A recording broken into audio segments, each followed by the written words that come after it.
భాగ్యనగరమే కాదు తెలుగు రాష్ట్రాల్లో గణేష్ నవరాత్రి ఉత్సవాలు అనగానే ముందుగా అందరికీ గుర్తుకు వచ్చేది ఖైరతాబాద్ గణనాథుడు. తెలుగు రాష్ట్రాల్లోనే కాదు దేశవ్యాప్తంగా ఈ గణేశుడికి ఒక ప్రత్యేక గుర్తింపు ఉంది.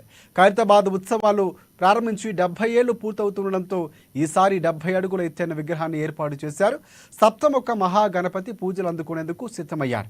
ముహూర్తం ప్రకారం గురువారం మధ్యాహ్నం 12 గంటలకు శిల్పి చిన్నస్వామి రాజేంద్రన్ గణపతికి నేత్రాలు తీర్చిదిద్ది విగ్రహానికి ప్రాణం పోశారు.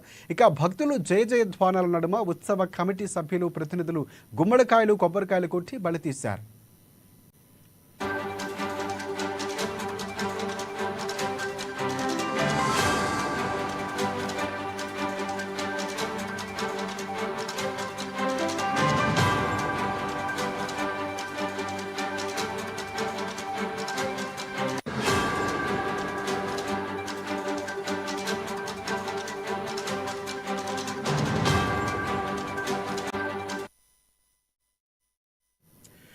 రైట్, ఈసారి ఖైరతాబాద్ గణేశుడు దర్శనానికి భక్తులు అధిక సంఖ్యలో వచ్చే అవకాశాలు ఉండటంతో పోలీసులు ముందస్తు చర్యలు చేపట్టారు.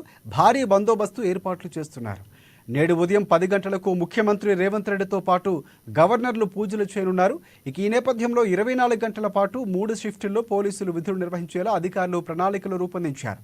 భారీ గణపతి వద్ద బందోబస్తు కోసం 3 డిఎస్పీలు, 13 మంది ఇన్స్పెక్టర్లు, 33 మంది ఎస్ఐలు, 22 ప్లాటూన్ల సిబ్బంది పనిచేస్తారని సైఫాబాద్ ఏసీపీ ఆర్ సంజయ్ కుమార్ తెలిపారు.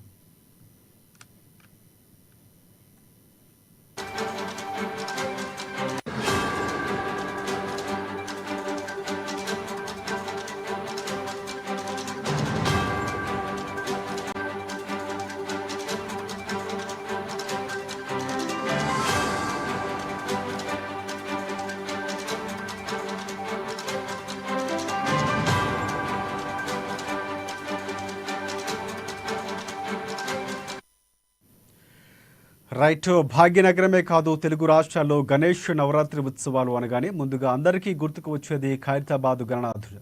తెలుగు రాష్ట్రాల్లోనే కాదు దేశవ్యాప్తంగా ఈ గణేశుడికి ఒక ప్రత్యేక గుర్తింపు ఉంది. ఖైరతాబాద్ ఉత్సవాలు ప్రారంభించి 70 ఏళ్లు పూర్తవుతుండడంతో ఈసారి 70 అడుగుల ఎత్తైన విగ్రహాన్ని ఏర్పాటు చేశారు. సప్తముఖ మహాగణపతి పూజలు అందుకునేందుకు సిద్ధమయ్యాడు. ముహూర్తం ప్రకారం గురువారం మధ్యాహ్నం 12 గంటలకు శిల్పి చిన్నస్వామి రాజేంద్రన్ గణపతికి నేత్రాలను తీర్చిదిద్ది విగ్రహానికి ప్రాణం పోశారు. భక్తులు జయ జయధ్వానాల నడుమ ఉత్సవ కమిటీ ప్రతినిధులు గుమ్మడికాయలు కొబ్బరికాయలు కొట్టి బలి తీశారు.